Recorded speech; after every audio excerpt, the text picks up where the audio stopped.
A história do Titanic começa no dia 31 de março de 1909, quando ele começou a ser construído em Belfast, na Irlanda do Norte. O Titanic fazia parte da classe Olympic, uma série de navios que foram fabricados para serem as maiores e mais luxuosas embarcações do mundo. Além do Titanic, também foram construídos outros dois navios, o Britannic, lançado em 1914, e o Olympic, inaugurado em 1911. Bom, a construção desse gigante foi encomenda de uma empresa chamada White Star e teve sua principal parte estrutural finalizada em 1911. O navio tocou as águas pela primeira vez em 31 de maio deste mesmo ano, mesmo dia do seu lançamento. Depois, ele se dirigiu para o cais de outra empresa para finalmente finalizar o acabamento e fazer a instalação de 4 chaminés.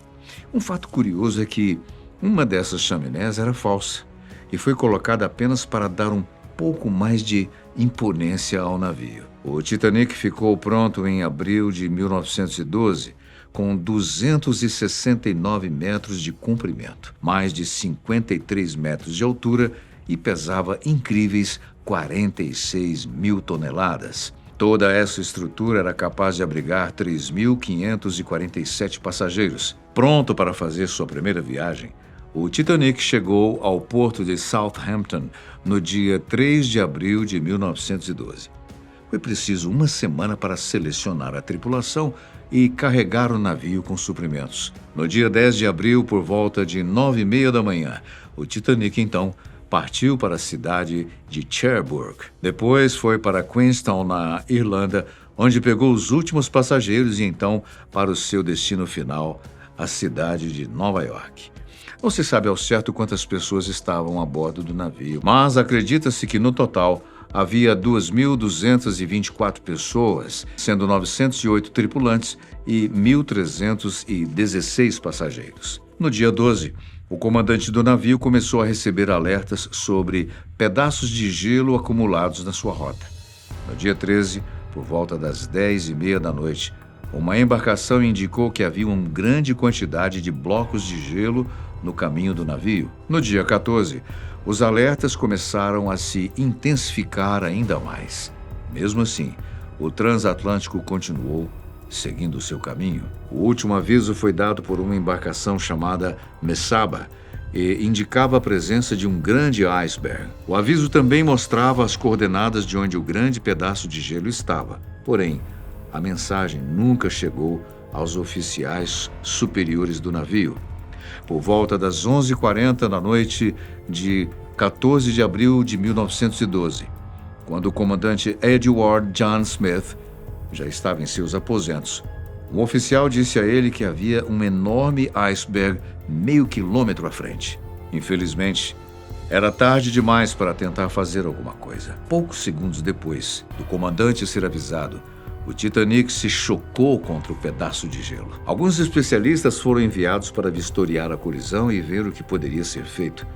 Mas a resposta foi o que todo mundo temia: o Titanic, que muita gente dizia que nem Deus poderia afundá-lo, flutuaria por, no máximo, mais 2 horas. E é exatamente aqui que eu quero chegar.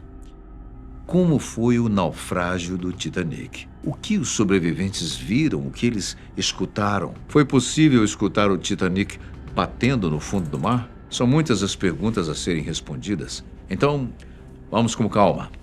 2.200 passageiros e tripulantes estavam a bordo do Titanic na noite do acidente. Apenas 700 almas sobreviveram para contar a trágica história. À medida que a notícia do naufrágio se espalhava pelo mundo, famílias de ambos os lados do Atlântico aguardavam ansiosamente notícias sobre o destino dos seus entes queridos. 2 dos sobreviventes foram Julian Padró Manet e sua esposa, Florentina Duran. Uma das lembranças de Padró foi a água escura e gelada avançando e subindo lentamente pelo navio. Neste momento, ele percebeu que não havia volta e precisava procurar uma maneira de se salvar. No dia da colisão, ele disse que foi um impacto relativamente leve, a ponto de algumas pessoas nem acordarem. Mas as coisas ficaram sérias quando um dos seus amigos bateu na sua cabine e alertou sobre os perigos. Quando correram para o convés, muitas pessoas já tentavam descobrir o que tinha acontecido. Depois de um tempo, deram ordem para mulheres e crianças subirem a bordo dos botes e os homens vestirem os coletes salva-vidas. Existe uma história em que inclusive foi relatada pela BBC, que diz que a banda do navio tocou música até o final para tentar acalmar os passageiros, assim como vimos no famoso filme de 97. Considerados heróis, eles tocaram música por mais de 2 horas depois de atingir o iceberg. Só que Julian disse que, no meio do desespero, em nenhum momento ele escutou os músicos. Os engenheiros do navio também sacrificaram suas vidas. As luzes do Titanic só se apagaram quando ele finalmente afundou, devido ao esforço incansável dos engenheiros do navio, que ficaram para trás para manter a eletricidade e as bombas funcionando, enquanto o navio afundava. Eles também mantiveram o rádio ligado, que emitiu sinais de socorro até minutos antes do navio afundar. Nenhum dos 25 engenheiros que estavam a bordo sobreviveu. Algumas pessoas começaram a pular no vazio do oceano, enquanto outras não se decidiam. Pedro acabou caindo em um dos botes que estava sendo arriado, onde quase todos eram tripulantes.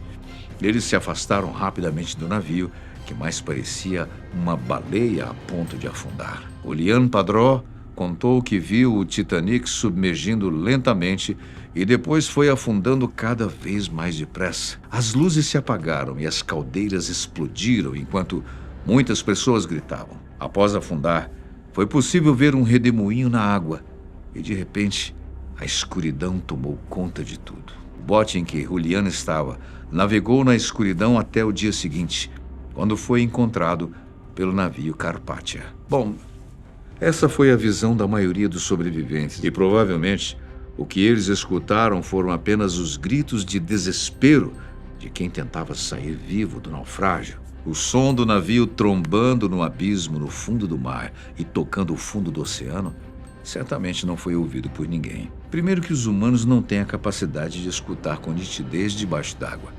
E mesmo que os passageiros que estavam muito perto do local onde o Titanic afundou, como foi o caso de Julian, o navio teve uma longa queda até chegar ao fundo do mar. Na verdade, essa queda foi de aproximadamente 3.800 metros.